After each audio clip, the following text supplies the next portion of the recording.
Bueno, qué bueno que mientras tanto pudieron entrar otros antes de que empecemos. Bienvenido a todos los que se acaban de incorporar y les invito a que en este primer miércoles del tiempo de Adviento abramos nuestro corazón y por sobre todas las cosas nos pongamos en presencia del Señor. Y saludemos o pidamos y pongámonos en el refugio más lindo que podemos tener en nuestra vida, bajo el Padre, el Hijo y el Espíritu Santo. Amén. El Señor es mi pastor, nada me puede faltar. Él me hace descansar en verdes praderas, me conduce a las aguas tranquilas y repara mis fuerzas. Me guía por el recto sendero, aunque cruce por oscuras quebradas, no temeré ningún mal, porque tú estás conmigo. Tu vara y tu bastón me infunden confianza. Tú preparas para mí una mesa frente a mis enemigos. Unges con óleo mi cabeza y mi copa rebosa. Tu bondad y tu gracia me acompañan a lo largo de mi vida, y habitaré en la casa del Señor por muy largo tiempo. Gloria al Padre, al Hijo y al Espíritu Santo, como era en Bueno, en un un principio, ahora y principio, siempre, por los siglos de los los siglos siglos. de los siglos. Amén. El Señor es mi pastor, nada me puede faltar.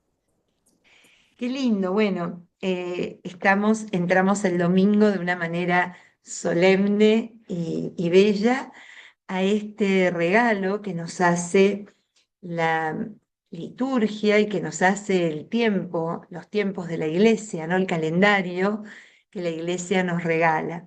Siempre es bueno recordar que el calendario litúrgico que separa el año en distintos tiempos, en tiempos de preparación, en tiempos de celebración, en tiempos de aprendizaje y de ir formando nuestro corazón como discípulos, como el que acabamos de salir, el tiempo ordinario, son tiempos por los cuales no nos toca transitar para pasarlos, sino somos invitados a vivirlos para que provoquen en nosotros algo. Hay un libro bellísimo, pequeñísimo, del padre Ansel Grum, que se llama Año Litúrgico Sanador. Y él insiste en entrar y de alguna manera disfrutar cada tiempo litúrgico como la posibilidad y el regalo de Dios, este don desde su gracia, para reparar, restaurar, trabajar algo en nosotros que estamos necesitando. Acuérdense que la iglesia es madre y es maestra, y como madre nos cuida como sus hijos. Y esto de entrar en esto cíclico, en esto que tiene forma de rueda, en esto que es redondo y nos habla de eternidad, nos da la posibilidad de volver a pasar por nuestra vida, bueno, como decimos siempre, ¿no? Los que venimos compartiendo juntos esta experiencia de los miércoles, siempre nos preguntamos, ¿qué tendremos que trabajar en este Adviento del 2024, que no es igual al del año pasado, ni va a ser igual al del 2025? Este Adviento que nos obliga, como siempre tratamos de vivirlo y hacerlo, a estar presentes en nosotros mismos. Para poder trabajar algo en nuestra vida, primero tenemos que descubrirlo. Entonces descubrimos que el tiempo litúrgico, como dice el padre Grum, es sanador en tanto y en cuanto le presento aquello que quiero trabajar, aquello que quiero restaurar, en aquello en que necesito convertirme. No es magia, es un trabajo dual. Acuérdense que nosotros vivimos, nos movemos y existimos en un Dios que nos invita a estar en alianza. Y esta alianza se vive de a dos. O sea, el Señor obra en mí lo que yo le permito que obre, a lo que yo le presento como trabajo mutuo, ¿no? Acuérdense siempre, y lo estamos viendo estos días en los evangelios, este señor que sana, este señor que de alguna manera se presenta frente al doliente preguntándole qué puedo hacer por ti, o esperando a ser tocado, el grito desahogado, quiero ver, Señor, yo quiero ver, devolveme la vista, o que yo quede purificado, ¿no? O sea, siempre es nuestra oferta, nuestra entrega desde la fe, esperando ahí sí su presencia en nuestra vida que siempre transforma, que siempre de alguna manera em, nos provoca y nos da la posibilidad de restaurar, de transformar. Así que bueno, con este sentir y con esta esperanza, porque el Adviento que nos recibe con un color morado que nos indica, a mí el color morado es como el semáforo, ¿vieron? El rojo, el rojo del pare, ¿no? El color morado en la liturgia es, bueno, para un poquito, baja un cambio, trata de hacer algo diferente. Es un tiempo de lo distinto. Es un tiempo que nos invita a no vivirlo de cualquier manera, sino desde algo que marque la diferencia. Así que bueno, tomemos esa invitación y con la esperanza, porque acuérdense que, como lo indica Adviento, el que viene es un tiempo que está absolutamente ligado y relacionado a la esperanza, a la espera. Bueno, acuérdense que se alcanza lo que se espera, según San Juan de la Cruz, y bueno, como decíamos el año pasado, este año 2024, ¿qué es lo que espero? ¿Qué es lo que espero? ¿Qué es lo que espero? ¿Y cómo lo espero? ¿No? ¿Qué espero y cómo? Porque un poco es eso lo que voy a ir, o lo que voy a obtener al final del tiempo, ¿no? Al final del camino. Así que bueno, en esto nos vamos a sumergir juntos en esta comunidad que es espectacular. Yo después le voy a pasar porque estoy leyendo libros nuevos. A mí cada vez que aparece un tema me ilusiona mucho el leer otros autores, además de los que a lo mejor vengo trabajando, leyendo con más frecuencia. El hecho de estar abierta a otras miradas realmente me fascina. Y como les decía, la comunidad de Juan es una comunidad completa y absolutamente única y absolutamente especial, a tal punto que vamos a estar enfrentados a el libro se llama Año Litúrgico Sanador. Así se llama, es muy chiquito. Estoy contestando a alguien que está escribiendo en el mensaje, ¿no?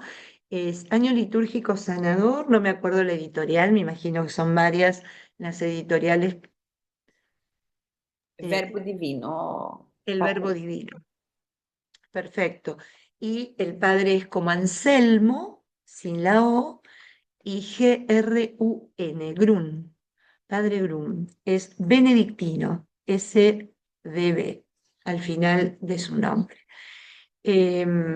Así que es un libro viejísimo que él escribió, pero miren, se los recomiendo porque no solo les va a servir para este tiempo de Adviento, les va a servir para, por ejemplo, cuando sea el tiempo de la Navidad.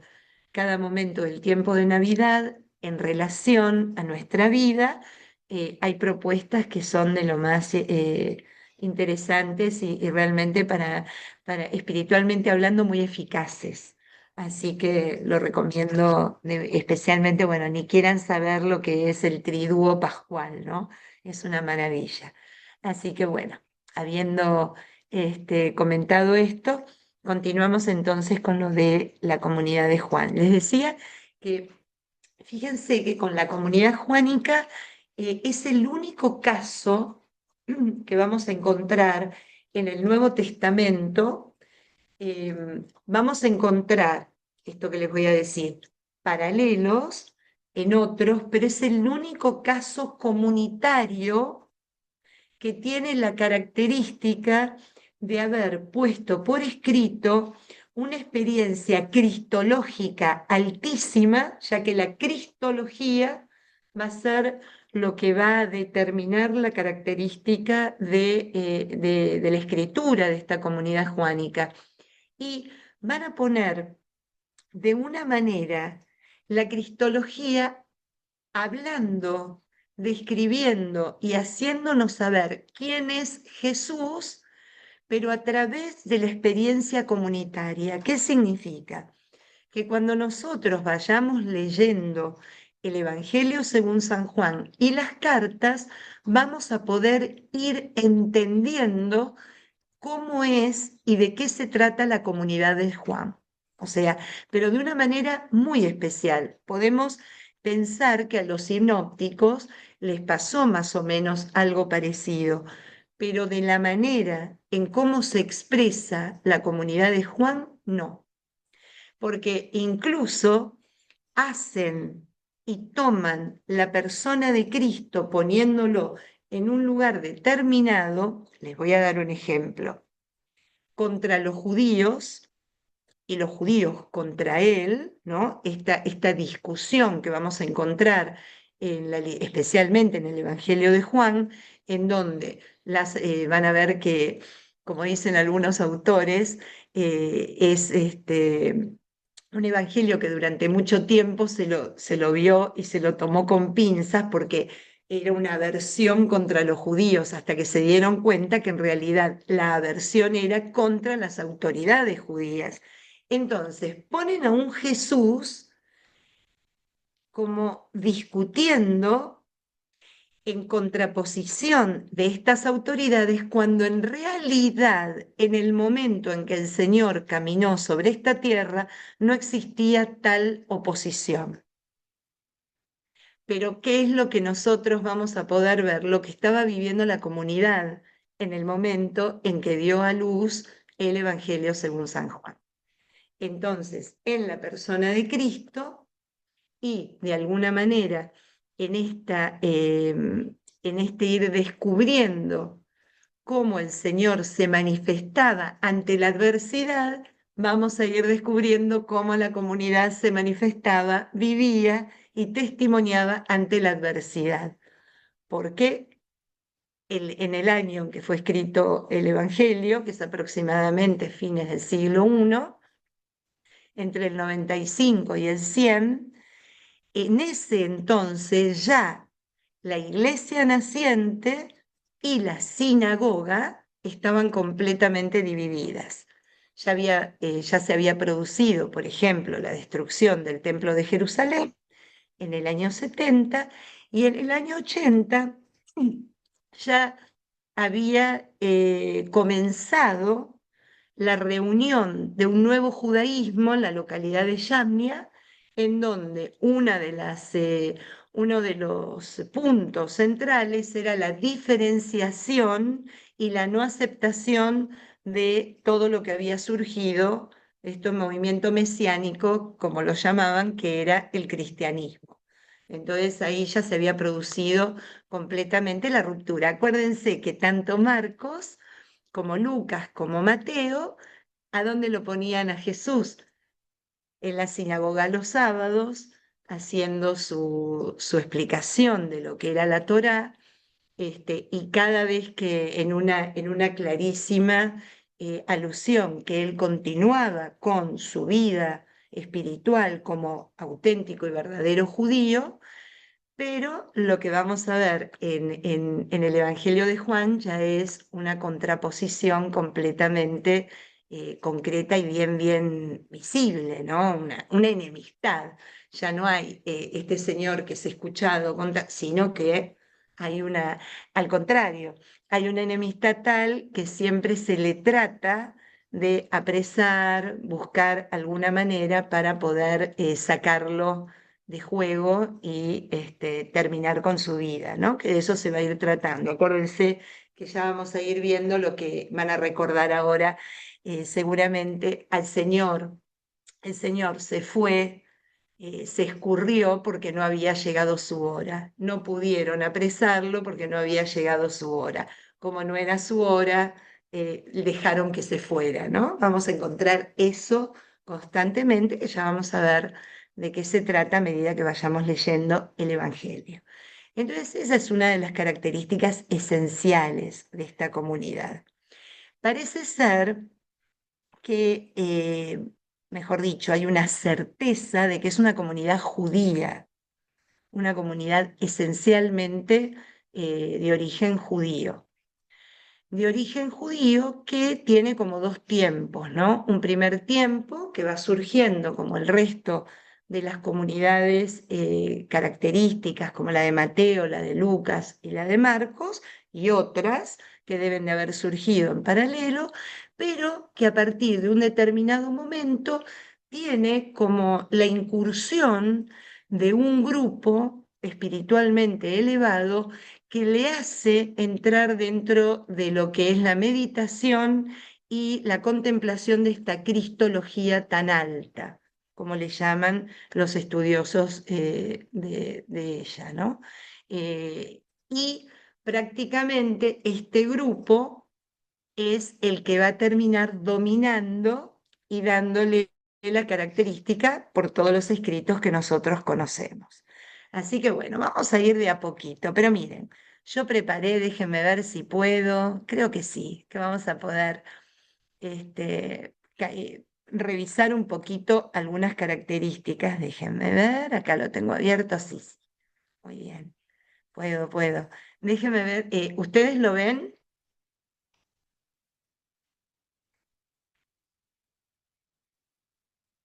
Ahí está. Perfecto. Perfecto, sí. Sí, Sí, se ve, patrón. se ve bárbaro. Buenísimo. Bueno, esencialmente, ustedes a lo mejor algunas recordarán cuando hicimos la experiencia de Dios a través del Nuevo Testamento, que una de las características esenciales de esta comunidad es la experiencia a través del amor. Fíjense que es tan fuerte, tan fuerte, cuando nosotros hablamos de amor, recuerden que siempre estamos hablando de amor en términos semitas, ¿no? Es la Abba, ¿no? La capacidad de amar que es generar el bien en el otro. O sea, el bien que Dios obra en nosotros, nosotros estamos llamados a realizarlo en los demás. Y fíjense qué bonito porque es esperen que vamos a poner, esto era lo que quería hacer. Ahora sí, lo van a ver mejor. Ahí está. Fíjense que es la única, en el único lugar en los escritos juánicos en donde se dice que es Dios, porque en una de las cartas Dios es amor, ¿no? Cuando se lo define, recuerden que para el judío simplemente nombrar a Dios era algo inconcebible, perdón, y muchísimo menos decir qué es, porque es indefinible, es indescriptible al ser el eterno, al ser absolutamente el inconmensurable, el infinito, era imposible de poder determinar en qué es. En cambio, la comunidad juánica, dentro de lo que es su experiencia, de poder vivir auténticamente en presencia de Él, se atreve a decir, bueno, Dios es amor. Por eso se habla de que es una comunidad que nos ayuda a entender y a experimentar esto que tanto es mencionado en las Sagradas Escrituras, ¿no? El amor de Dios. Fíjense que la característica, además, que va a tener es que es una comunidad absolutamente creyente. Y vamos a darnos cuenta, y algo de esto estuvimos también, creo que hablándolo en algún momento en Pablo, em, el objetivo es: esto está escrito, esto se pone por escrito, esto se da a conocer para que ustedes puedan creer.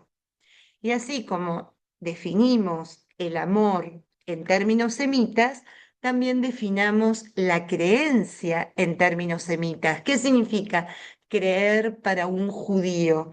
Creer para un judío no es solo decir, bueno, yo tengo fe, yo creo en Dios, yo creo en algo superior, creo en este Dios creador, en este Dios providente, en este Dios que me acompaña. No es solamente eso, sino que es un pasito más hacia lo que es nuestra vida personal. Este Dios en quien creo es a quien le creo y vivo de acuerdo a lo que creo de él. Miren qué lindo rompecabezas y qué lindo trabalenguas. La comunidad que cree es la comunidad que se atreve a vivir, a encarnar, a expresar en la vida aquello que dice creer. Entonces, claro, experimentan la fe de Cristo en la persona de Cristo de una manera muy especial. Y por eso vamos a ver cómo aparece de manera contundente el yo soy. Yo soy el pan de vida. O sea, fíjense que Cristo va a hacer para la comunidad juánica toda la caracterización de lo que es el Dios de Israel. El Dios de Israel, que es el templo, ¿no? El lugar sagrado por excelencia, el lugar donde se encuentra, que es la luz, que es el agua, toda la simbología hebrea, el buen pastor, ¿no? Este, la simbología hebrea, toda la caracterización del Dios hebreo va a estar en la persona de Cristo definiéndose de esa manera. Yo soy. Y el ser de Cristo no lo entiende esta comunidad si no se atreve a vivirlo ella por sí misma. Voy a dar un ejemplo. Dios es amor. Entonces, si Dios es amor, nosotros también tenemos que ser amor para otros. Por eso va a ser la comunidad la que nos va a regalar, inspirada por el Espíritu Santo, ámense como yo los he amado. Hay una transformación en la invitación de la manera de amar, como nos viene diciendo a través de los demás evangelios. ¿Se acuerdan que la ley era amar a Dios por sobre todas las cosas y al prójimo como a nosotros mismos? En la comunidad de Juan, con esto que les digo, de que lleva a que cada uno de sus miembros crea viviendo, va a decir, ok, ok, si Dios es amor, nosotros somos amor y nosotros tenemos que amar como nos sentimos amados por Él. Miren qué bonito. Hay una imposibilidad de ser miembro de esta comunidad y no vivir la fe desde el lugar que nos invitan a ser vivida. ¿Estamos bien? ¿Vamos bien? Ustedes cualquier cosa me dicen, ¿eh? Si no entienden pueden interrumpir. No me dejen hablando solita como lo que dice esta que está diciendo. Así que pueden interrumpir o preguntar. Así que bueno, características para poder vivir de esta manera. Apasionados por Cristo, lo que les decía. La cristología es absolutamente el centro de lo que van a ser los escritos juánicos. Un ejemplo. Tal es el centro que no toma ningún otro tema. Y ahora lo van a entender. Si ustedes agarran el Evangelio de Mateo, un tema central en el Evangelio de Mateo, ¿recuerdan? Es el reino de los cielos. Un ejemplo. Acá no está el reino de los cielos. No habla. Creo que una vez sola lo menciona en el Evangelio de Juan y con otra característica, no de la manera que es mencionado en Mateo, que va a ser el centro del Evangelio, ¿no? Fíjense, no está ningún otro tema que no sea Cristo mismo. Por eso tiene estas características que lo hacen tan peculiar y nos va mostrando a dónde quiere poner el foco. Experimentan la fe en la persona y lo comunican. O sea, esto que les decía, comunican de alguna manera el cómo se cree en este Cristo, cómo se cree en esta palabra que se hace carne y vive entre nosotros. Y por ejemplo, una de las características que tiene es que nos va a hablar de esta creencia y de este Señor de manera presente. A Cristo se lo vive en el hoy. Y al vivirlo en el hoy, creemos en Él y ya participamos de la eternidad. Va a decir eso de una manera constante, ¿no? Nos habla de que no se puede vivir la vida de Cristo como algo pasado, como la historia de algo que ocurrió, sino de algo que está ocurriendo en este momento en nosotros y con nosotros. Fe en su persona, lo comunican, creen en Jesús de entrada, desde la primera parte del Evangelio, desde el prólogo, como el Mesías y como el Hijo de Dios. Acá no se lleva a ir descubriéndolo para creer en, sino que se cree de entrada y lo que sí van a querer ir haciendo es ir demostrando, o mejor dicho, eh,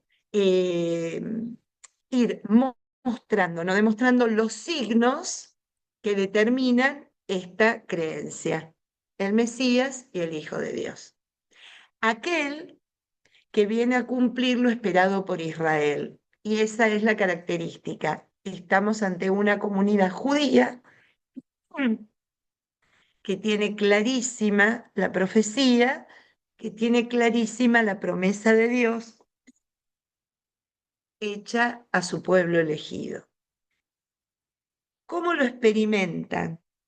Lo van a experimentar como su Salvador, sin lugar a dudas, como el Cordero de Dios, que va a estar presente en el Evangelio, en las cartas y en el Apocalipsis, el logo, el verbo, la palabra, el paráclito, el abogado, el que nos defiende, ¿no? El paráclito que no como el Espíritu Santo, sino aquel que nos defiende frente especialmente al que nos quiere engañar y hacer creer que no somos dignos de su persona, el testigo, la luz, el camino, la verdad y la vida.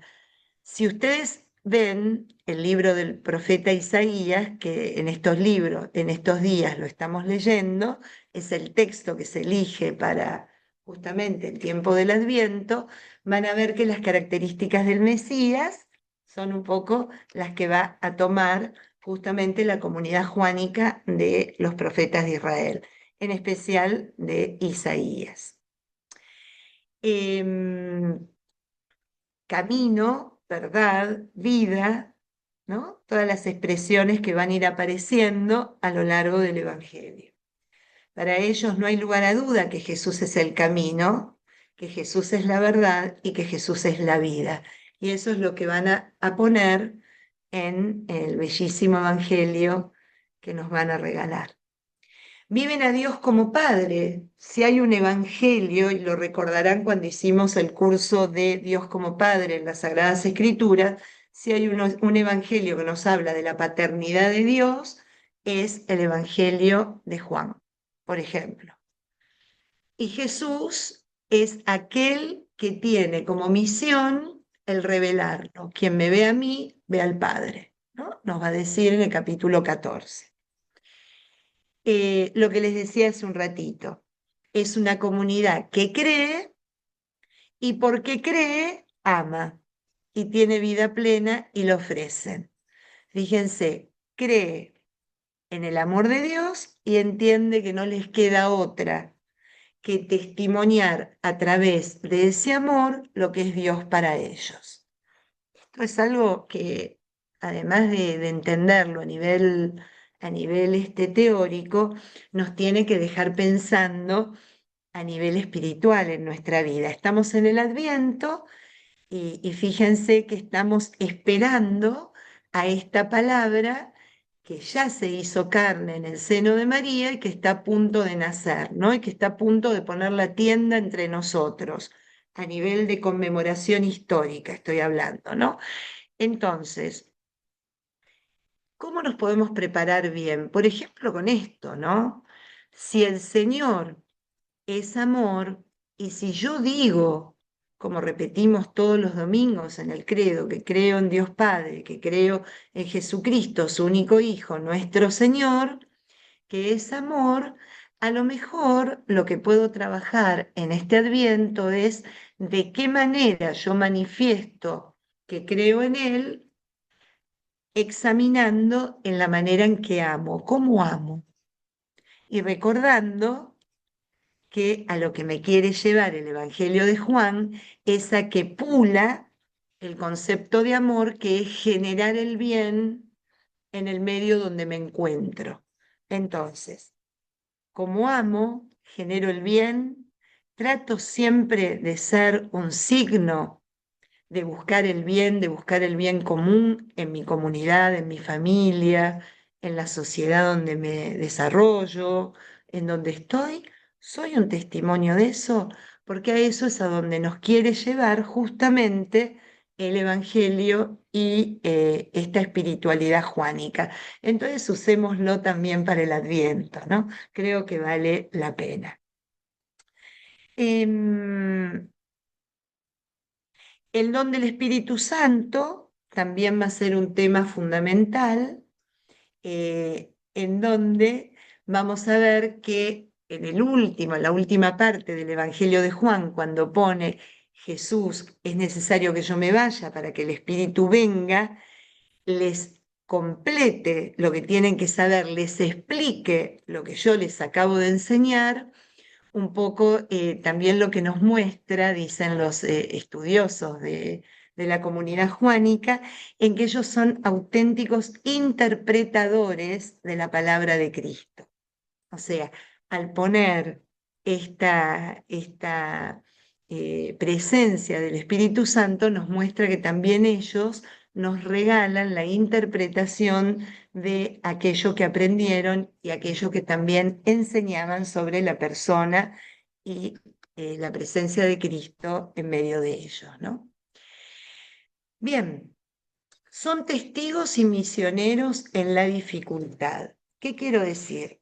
Que así como todas las comunidades, la comunidad de Marcos, la comunidad de Mateo, la comunidad de Lucas, también la comunidad de Juan fue una comunidad inmersa en tiempos muy, muy difíciles. No la tenían fácil, y no la tenían fácil ni hacia afuera ni hacia adentro. Hacia afuera lo va a explicar el Evangelio y el Apocalipsis, y hacia adentro lo va a explicar las cartas. Hacia afuera, como les decía hace un ratito, los grandes oponentes, aquellos que les hacían de alguna manera frente, eran las autoridades judías, ¿no? de aquel momento. Y en el Apocalipsis, los que van a ser sus enemigos, sus perseguidores y aquellos que van a incluso martirizar a la iglesia de ese tiempo, el Imperio Romano. Pero las cartas nos hablan de las dificultades que tenían hacia adentro. Y las dificultades que tenían hacia adentro se parecen un poquito a lo que nos cuenta Pablo. Van a ser dentro del mismo grupo cristiano, dentro de la misma comunidad cristiana, aquellos que tienen una postura judaizante o aquellos que tratan de alguna manera de llevar hacia el gnosticismo. ¿Se acuerdan que habíamos hablado del gnosticismo y explicamos? Cuando llegue el momento lo recordaremos de nuevo, que es esa filosofía en donde la salvación se alcanzaba a través de un conocimiento, ¿no? Y un conocimiento como de fines misteriosos, y que solo algunos iluminados tenían la capacidad de conducir al pueblo a ese descubrimiento. Entonces, se producen estos dos grupos que tratan de dividir y estos maestros de los cuales hay que cuidarse, como nos van a indicar especialmente las dos cartas, la primera y la segunda, de este grupo. Entonces, son testigos y misioneros en la dificultad. Fíjense que no porque hay dificultad dicen, bueno, vamos a tirar la toalla, esto no vale la pena. Entonces, para nosotros van a ser como veíamos en las comunidades de Pablo, ¿no? Y que después algunos de nosotros lo pudimos experimentar en los lugares cuando fuimos a visitarla. Nosotros hemos estado en un lugar, a lo mejor alguno de los que están acá me recuerda, para mí es Esmirna, en donde la comunidad de 41 o 42 católicos estaba a cargo de una virgen laica consagrada, que llevaba adelante a la comunidad y les trataba de mantener encendida la fe a través de la palabra de Dios y la Eucaristía que un sacerdote le dejaba una vez por mes, ¿no? María Gracia.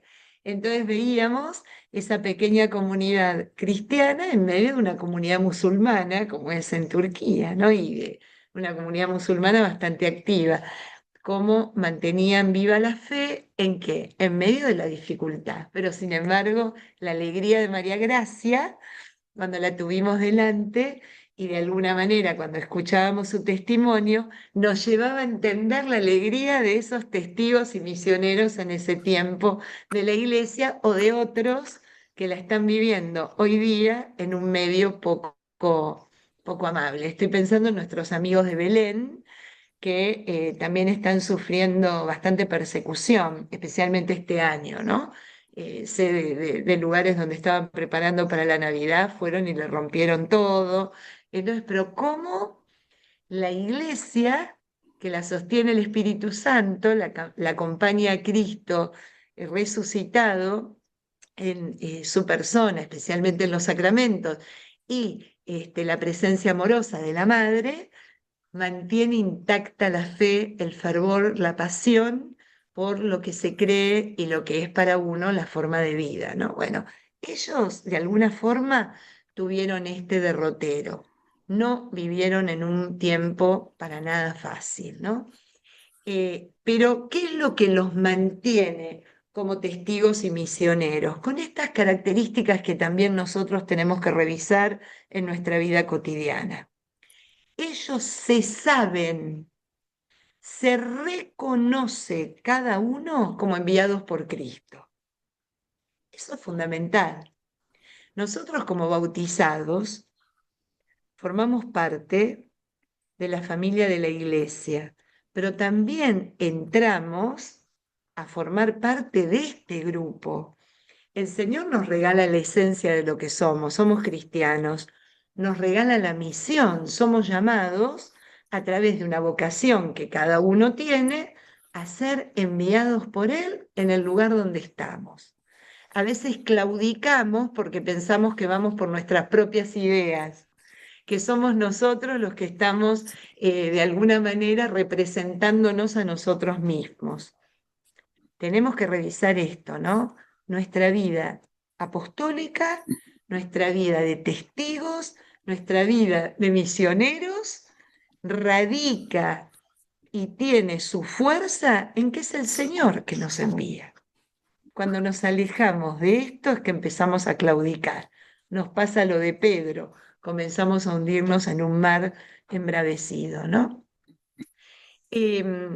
Acabo de contarles esto, viven en el momento terrible en donde la sinagoga se separa de la iglesia y tienen un trabajo muy bonito con los samaritanos. Y eso lo podemos ver cuando el Señor se encuentra con la samaritana, ¿no? Que vamos a tener la oportunidad de poder leerlo en algún momento en el Evangelio. Y anhela esta comunidad en ese tiempo la incorporación de los samaritanos, que habían sido el grupo herético de Israel, que se separa muchos siglos antes de la era cristiana, quieren ellos incorporarlos dentro de la iglesia. Después también vemos la apertura, es un evangelio que si bien es una comunidad judía, está abierta también a los paganos. Vemos la apertura que tiene a esta universalidad, ¿no? A todos los grupos, de alguna manera, que formaban parte de lo que sería la Tierra Santa en aquel momento, samaritanos, gentiles, de todo tipo, romanos y algunos otros grupos minoritarios. Pero fíjense que este grupo también tiene unos oponentes que son impensados, que son los bautistas. Los bautistas, que eran los seguidores de Juan Bautista, en la época donde se lleva a cabo el desarrollo de la comunidad juánica, están ante la agresividad constante de los que no querían adherir al grupo del cristianismo. Se mantenían aparte como secta judía y no veían bien el uso que hacían los cristianos de la figura de Juan el Bautista. Entonces es uno de los grupos más fuertes y oponentes a esta comunidad. Por eso es el Evangelio que más los menciona. Constantemente va a decir, los discípulos de Juan, los discípulos de Juan, va a hablar de los discípulos de Juan el Bautista como ningún otro evangelio en el Nuevo Testamento. Bien. ¿Qué otras características vemos en este? Bueno, vamos a ver qué hora es, yo no los quiero marear, ya estamos, todavía tenemos unos minutitos. Otras características de esta comunidad es que está influenciada por la cultura griega del siglo I.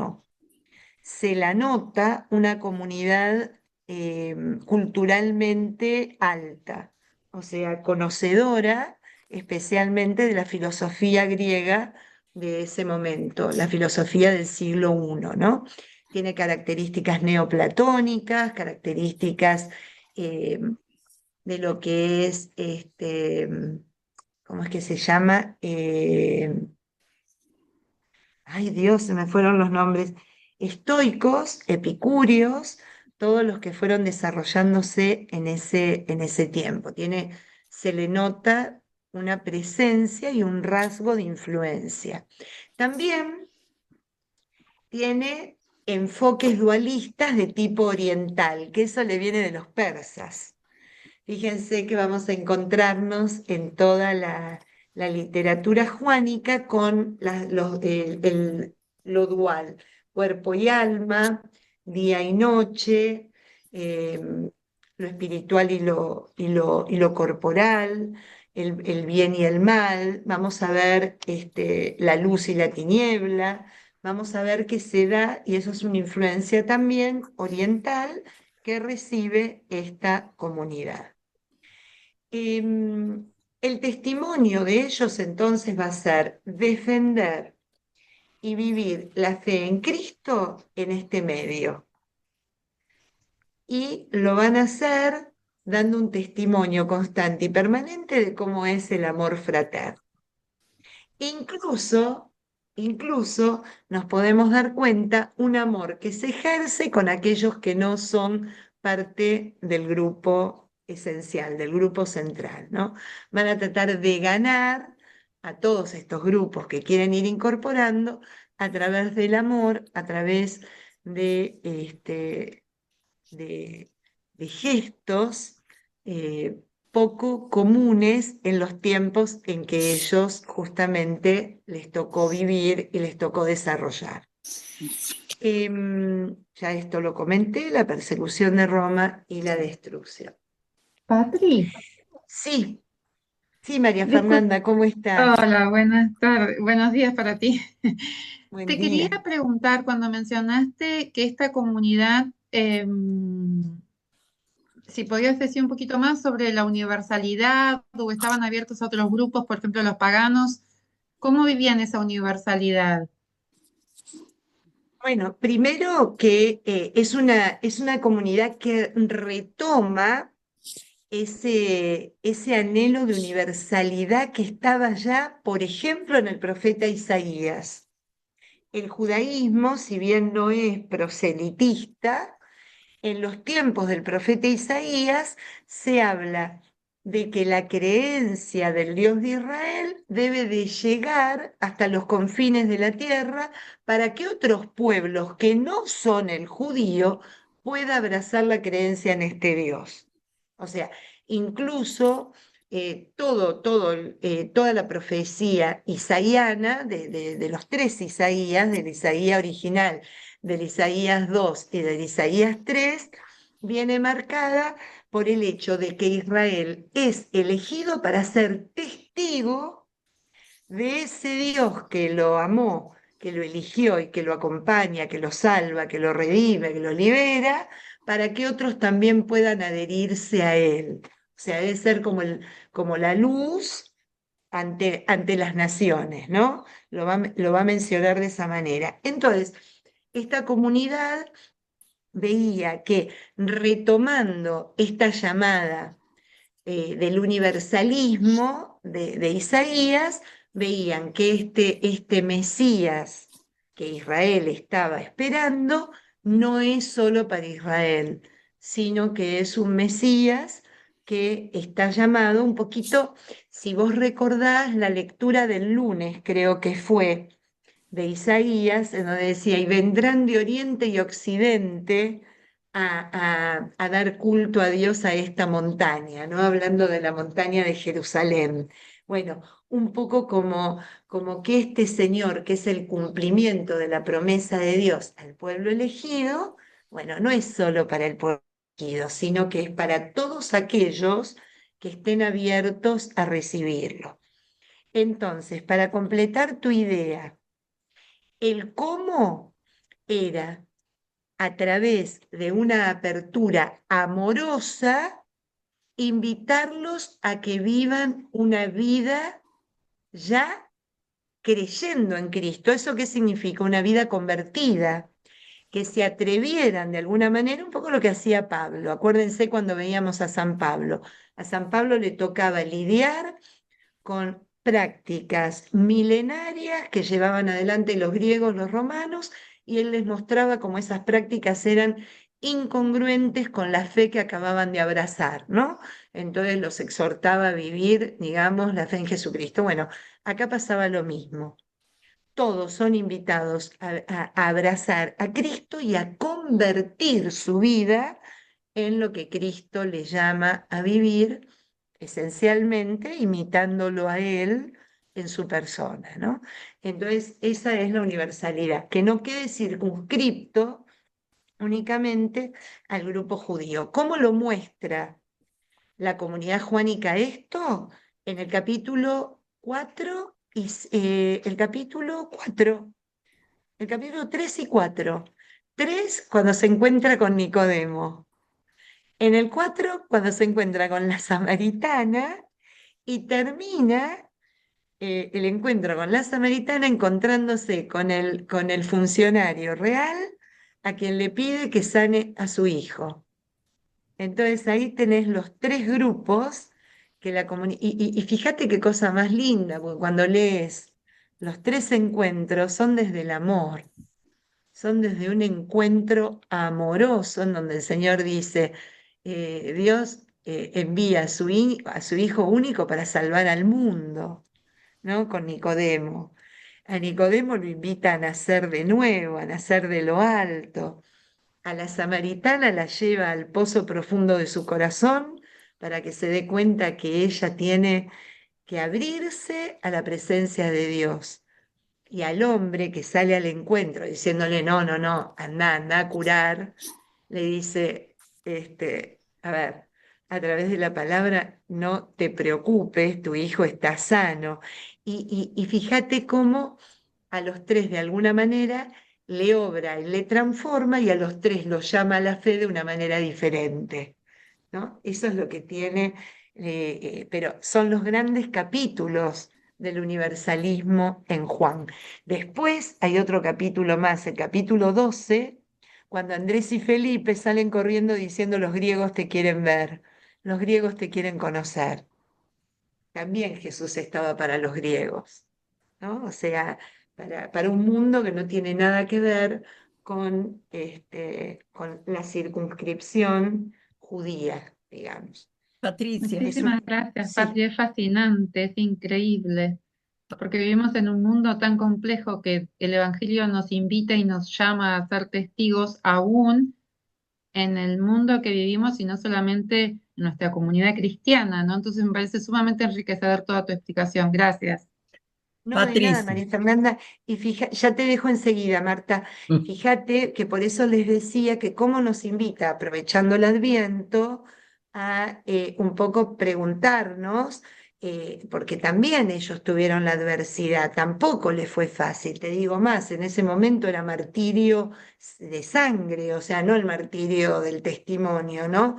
Entonces, ¿cómo nos invita la palabra? Que bueno, que aprovechemos y nos planteemos personal y comunitariamente si nosotros estamos a la altura, ¿no? De estas comunidades. Por eso entrar dentro de estas comunidades que a lo mejor ya las conocemos, ya las escuchamos, ya las vimos, bueno, es como volver a abrir las ventanas de tu casa para que entre aire nuevo, ¿no? Que te ayude a eso. Así Fantástico. que es de lo Gracias. más Me interesante. encantó, Patri. Gracias. De nada, Martita, vos querías decir Mira, algo, sí, querida. la pregunta era, tú dices que había un enfoque dualista en Sí. la, en lo que es el relato de Juan o en lo que vivía la comunidad. Bueno, el dualismo era una característica cultural, ya Ajá, dentro de estaba todo. metida en cómo se vivía, en cómo se expresaban, para ser correcta la palabra, ¿no? En la expresión cultural, filosófica, religiosa. Y me permito comentarte esto, Marta, y fíjate que cuando uno estudia los tiempos anteriores al cristianismo, ante momentos de persecución fuerte, Sí, de de- oposición fuerte, surge el dualismo de una manera natural. Está claro, metido dentro del humano. Es claro, nosotros y los otros, el bien y el mal, la luz y la tiniebla. eso. Cuando vos estudias los grupos religiosos de distintos tiempos, te vas a fijar que es como una manera de definir y de De determinar defenderse, exacto.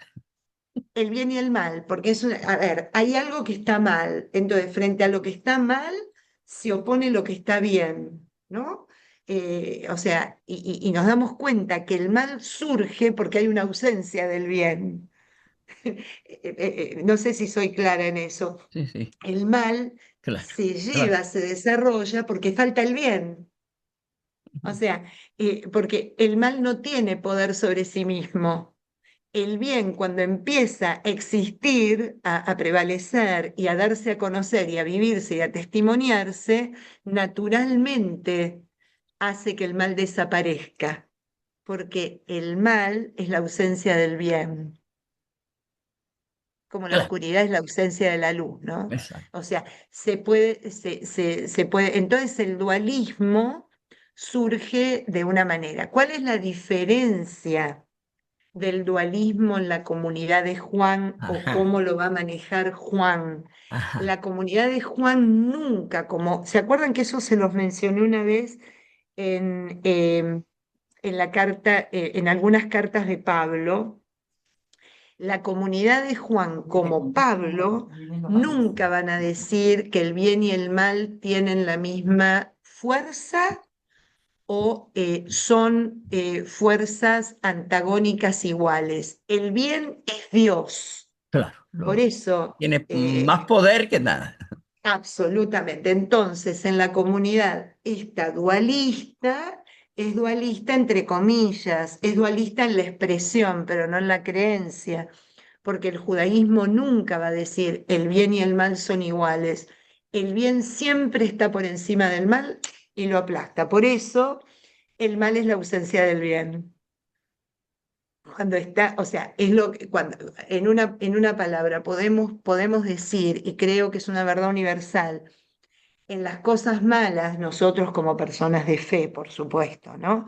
Ajá, En las cosas malas que vemos que pasan en nuestro alrededor y en nuestra sociedad, se ve claramente que es una ausencia de Dios. lógico. Dios está ausente. Al Exacto. estar ausente Dios, Dios está ausente en lo que se discierne, en lo que, de la manera, en las cosas como se llevan a cabo algunas situaciones, en las elecciones, etcétera, etcétera. Entonces, un poco es eso a donde nos mete esta comunidad. Pero como decía María Fernanda, a mí, ¿por qué me parece importante y por qué decimos que es palabra eterna? Porque nos viene bien una y mil veces verla, porque la comunidad de Juan se veía en Cristo como un espejo. O sea, ellos se miraban en Cristo como un espejo, ellos tenían que espejar a Cristo. Claro, Entonces, ¿por qué nos sirve? Porque de alguna manera nos muestra lo que es, humanamente hablando, vivir la vida en Cristo, lo que nos exacto. quiere, lo que nos lleva Pablo, ¿no? Por eso Ajá, es tan bueno mirarnos en estos escritos juánicos para decir, bueno, ¿y nosotros cómo vivimos esto? ¿De qué manera, no? ok. Es así. Gracias, Así Patri. que, no, de nada, Marta, gracias a ti. Hacemos esto y con esto terminamos, para que nos quede un poco ubicada a nivel cronológico, ¿no?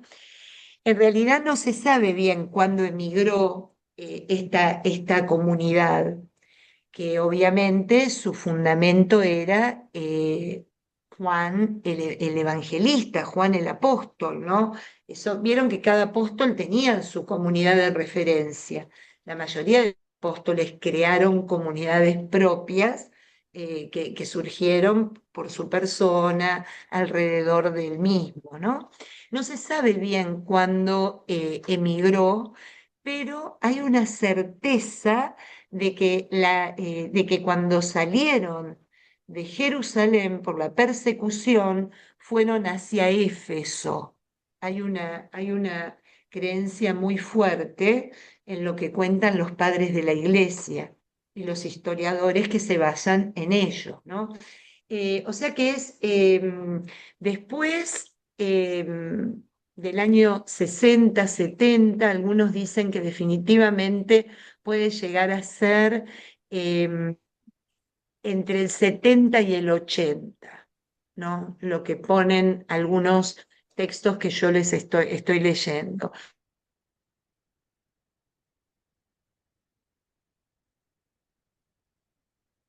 Ah, se paralizó.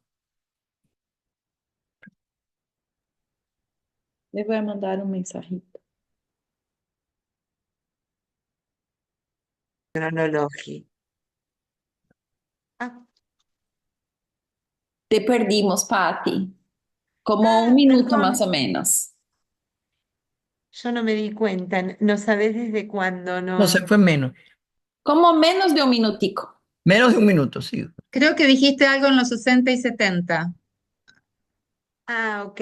Bueno, no, que la comunidad, esta comunidad que creció alrededor de la persona del evangelista, de lo que la iglesia le pone por tradición, el evangelista Juan, que es el que comienza con la comunidad juánica, aproximadamente debe de haber emigrado a Éfeso, según concuerdan los padres de la iglesia y los historiadores que se dedican a ello, alrededor del año entre el 70 y el 80, por la persecución que se desató contra las comunidades cristianas, ¿no? También contra las comunidades judías. A esa altura se perseguía a judíos y a cristianos por igual, porque para los que perseguían no tenían idea de quiénes eran quiénes, ¿no? Y que no sé si me escucharon cuando conté que en Gálatas, en la carta de Pablo, Pablo da un punto cronológico muy importante que es en el 50 de la era de Cristo, el 50 de la era cristiana, Juan estaba todavía viviendo en Jerusalén, porque él habla que se encontró con él en la carta a los Gálatas, así que es un dato de lo más importante. ¿Qué pasa en Roma? para ubicarnos cronológicamente. El emperador es Domiciano entre el 81 y el 96. En el 95 se data aproximadamente el Apocalipsis y las cartas, entendemos el Apocalipsis porque Domiciano fue tremendo y continuó después con Trajano en el 98 hasta el 117 y es un periodo tremendo de persecución y de martirio, ¿no? Realmente una cosa en que los cristianos de esa época no la pasaban nada bien. O sea, que cuando nosotros leemos este, y escuchamos sobre la vida de esta gente, realmente lo hermoso que nos dejan no es fruto de un tiempo de paz, de armonía y de estar acostados bajo un árbol, ¿no? Sino que justamente es la experiencia de Dios en los tiempos turbulentos. Es la experiencia de Dios que nos anima, como decíamos recién, a poder preguntarnos y nosotros cómo somos capaces, qué somos capaces de hacer para testimoniar nuestra fe en estos días, ¿no? En donde vivimos, nos movemos y existimos. Así que bueno. Bueno, continuamos el miércoles que viene.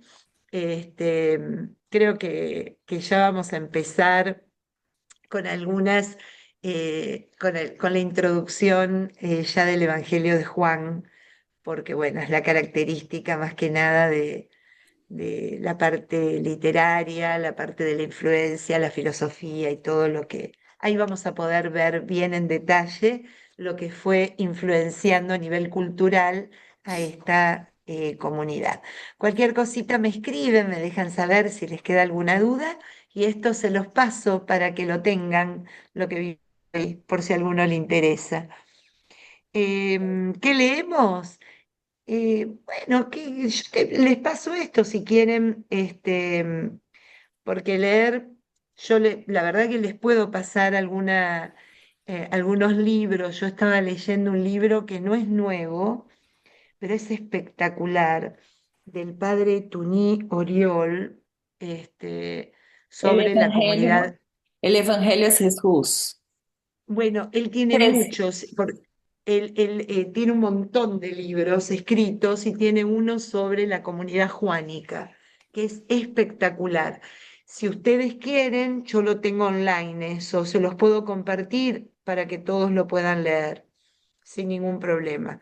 Lo Es bueno toda y que te una... agradezco, Patri, es lo que propones de cómo vivimos el Adviento con todo esto que nos estás transmitiendo y enseñando, ¿no? Yo me quedo con eso. Perfecto, y pienso yo, iba a completar el tema diciendo de que, bueno, cada uno esta semanita puede tomar de aquello que más le llamó la atención de esta comunidad, y a mí me gusta mucho el creer y el amar y el creer, que va, imagínense que el creer lo utiliza 98 veces solamente en el Evangelio de Juan. 98 veces está utilizado este, para que ustedes crean, para que ustedes crean, para que ustedes crean. Esto es para que crean, es que crean, crean, crean. O sea, nos lo va a repetir hasta el infinito y más allá. Este, pero bueno, pienso yo que vale. Ah, mira, sí, generar el bien, ¿no? En el amor, exacto, exacto. ¿Qué sé yo? Vieron que de algunas cositas nos Patri, quedan así como. Sí, Patri, Elsita, no, buen no, día, Elsa, querida.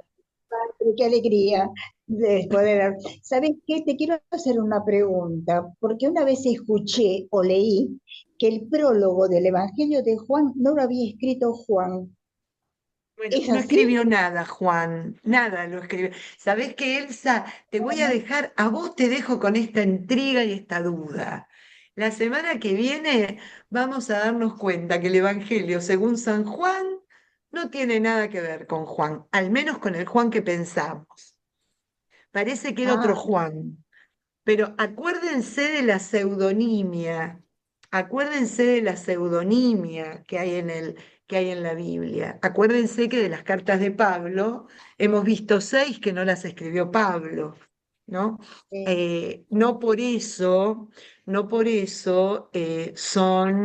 están incorrectas o no son inspiración. Todo está inspirado por el Espíritu Santo y cuando me mencionan al personaje, en este caso Juan, me están indicando que la comunidad parte de lo vivido y lo experimentado desde su persona, o sea, que este Juan evangelista es el que comienza con esta comunidad juánica que por supuesto crece, se desarrolla y madura a tal punto de lo que vamos a ver la semana que viene, de empezar con un prólogo que es absolutamente fruto de una comunidad madura en la fe, con una cristología tan alta y una fe tan clara en que Jesús es el logo, es la palabra, la última palabra pronunciada por el Padre, que se encarna y que vive entre nosotros. Así que mirá cómo nos vamos a divertir la semana que viene, Elsa. Porque a mí me encanta el prólogo. Vos sabés que yo lo leo permanentemente, porque, no sé, para mí es como, no sé, leer el Evangelio. Lo puedo leer todos los días, cada rato, y siempre me dice algo, siempre, no sé, me llena el alma el prólogo del Evangelio de Juan. Claro, porque el prólogo Entonces debo surge, haber preguntado. es un himno de fe Es de hermoso, una comunidad, es un himno de fe. Así que es es algo hermosísimo. viste, que nos renueva, nos mueve, y nos lleva a lo mejor a aquello de lo cual agarrarnos para poder hacer un trabajito espiritual, Aparte ¿no? creo que Así que aparte creo que el Evangelio de Juan es el que más nos hace conocer al Espíritu Santo, ¿me equivoco?